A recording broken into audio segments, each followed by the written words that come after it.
good morning and welcome back to another video. It's going to be a bit of a short one. We've had a huge amount of thunderstorms and poor weather and we've just been busy. Everything seems to be just tied into one, but today I'm on a client's farm. I actually do 3 days a week here now, so hence why there isn't as many ruin videos, but I'll still do them when I get a chance. But with all the rain, I just haven't had a chance this week. But yeah, today big job on fencing. So the property here, the neighbour has a dog as well, and the client has a couple of dogs. They want to keep their ones in and keep the neighbours out. So yeah, big job. But this side, I've put a few poles in yesterday and run along the fence, but I need to tack it onto the post itself. So that's the first job. So I've actually done up to here. Up to there is already done. We have started on the other side there, but this side is the priority. Now, as you can see, we have to contend with these electrical pylon poles. Obviously we have to go the latter side of that, but we also have big boulders in the way, so we do have to work around that. It's a bit of an obstacle, but we'll get there. So let's crack on with that. I need to tack this side on, and then I'm going to show you an interesting way, and this is the client that showed me this yesterday, of how to pull the fence in tightly with a strap, so it enables me to do the fence more efficiently by myself. But I'll show you how to do that in a minute. In the meantime, I need to tack this post on.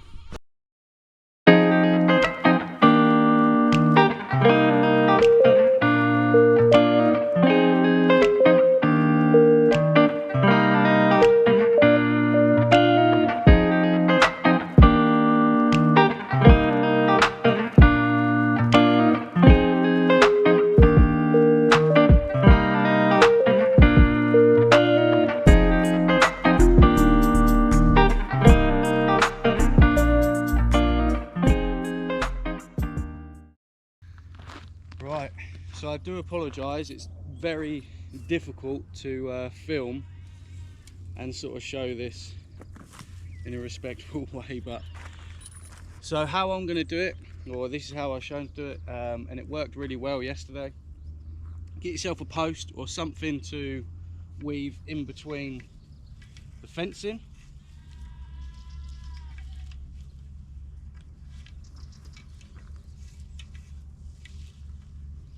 And this will give it a nice even pull. Now I'm just using a standard ratchet strap. It's just anchored onto this post. This is the hardest bit, is just trying to get the strap to stay on the post itself, but it's quite straightforward. If you've ever used a ratchet strap before, you know what you're doing. Then it's going to be much easier for you. But yeah, get that nice and even. Just take the slack up a little bit.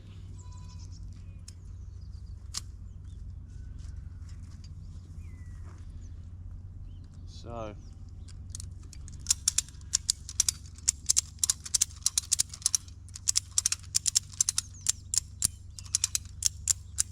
now, because this post is slightly offset to the fencing, it's naturally going to pull it out a little bit. You can get around this by setting up an anchor point directly in line. So you get a string line out, put your post in where you want the fencing, run the fencing along and do exactly the same, but rather than using the anchor point, which is slightly offset like this telegraph pole here, put it in line with the fencing, but make sure you give it support, because it's just going to get ripped out of the ground. Now, this bank here is pretty soft, especially because we've just had a lot of rain. So the only choice I have is to use this telegraph pole. I can't use this bank, but either way the job is going to be the same and you're going to get the same outcome. So I'm just going to turn the camera around so you can see the fencing itself. It's not particularly tight, but as I ratchet that, it will generally get tighter and tighter. I'm sorry if I'm butchering the camera there.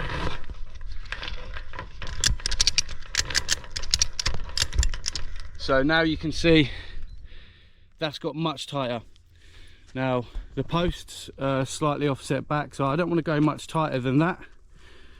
But once that's on there, you can see it really is going to make light work of that fencing. Now I can pull that a little bit tighter as well, but this is the ratchet system that I'm going to be using on this fencing.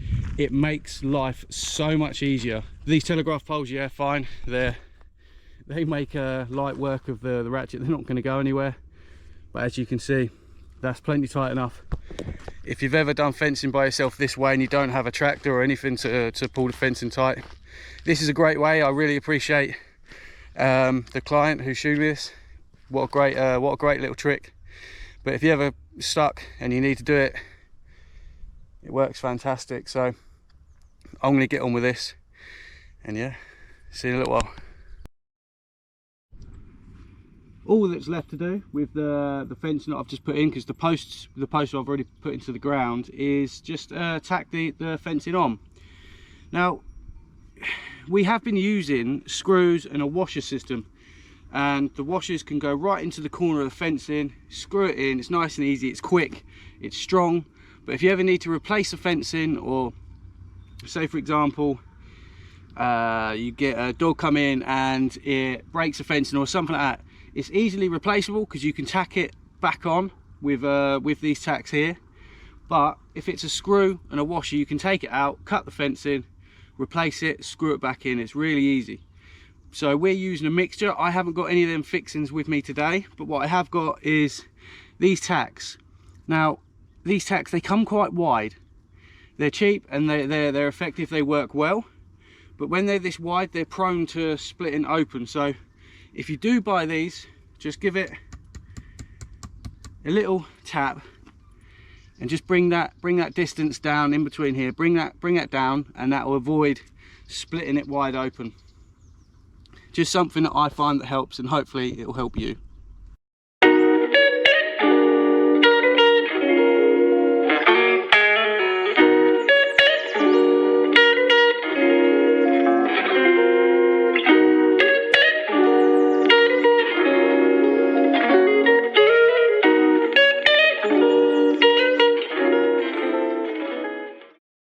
Would you believe it? It's now starting to spit with rain, and it don't look too clever over there. So I'm going to put the camera away. I don't want to damage that.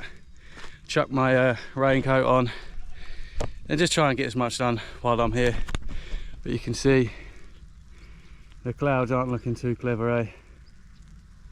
But nevertheless, I'm here, the tools are out. I'm going to get on, do my bit, and I'll catch up to you once I've made some progress.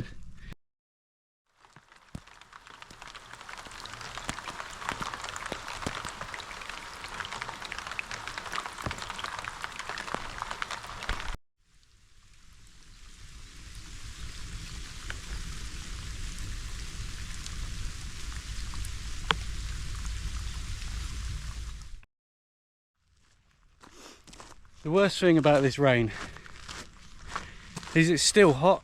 It's so humid. I'm soaked, not from the rain, but from sweat. But this fencing's got to get done, and I don't care. Let's crack on.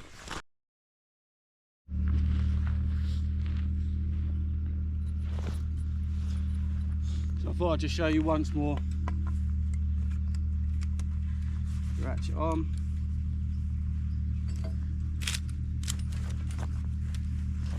Take up the slack.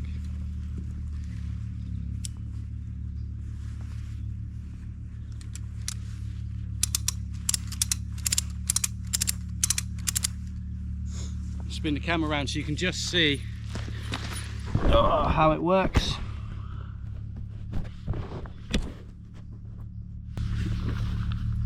I don't think this actually does it justice on camera, because in person it really does make a big difference.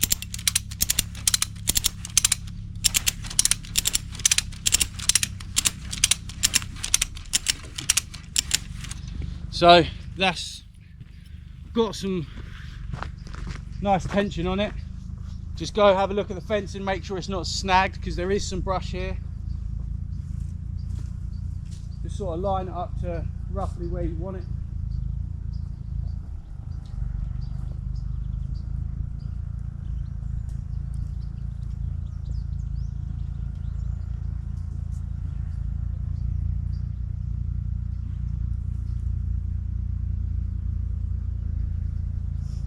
Yeah, that looks good.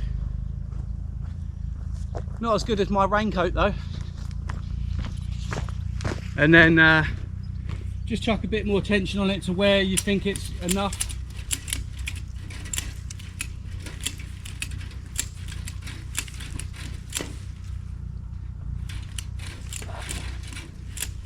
You don't want to go too much, because you got to remember this is connected all the way to the top. And if you pull it too tight, you're just going to rip post out the ground. It's just got to be enough where it looks presentable. To give you a representation, this fencing, the neighbours told me this has all been done by a tractor. Okay, this has been done by a Rachet. There's no difference. There's no difference. So yeah, if you haven't got the right tools, there's a means and a way. But this method is something I'm going to carry on using throughout the whole property. It works really well. Just have to make sure you have a good anchor point with the Rachet, but that can be done with a couple of posts. Dig them into the ground, give them a couple of supports, because you haven't got to go mad with the tension. That's probably the most important thing. And now all I've got to do is staple it up. This job is really a two-person job, but with this method you can do it by yourself. You just have to have a bit of patience. I'm really impressed with it. So yeah, I'm gonna get stapling these in before it rains again. Well, that's today done. Got probably about 50 to 60 meters worth of fencing done, and yeah, we just sort of tinkered around on the farm for the rest of it. The rain did stop. Still so warm and humid, but I think that's going to be it from me today. I'm going home to spend the rest of the day with Lucy and George, but just want to say thanks for the continued support, and yeah, we'll catch you on the next video. Bye.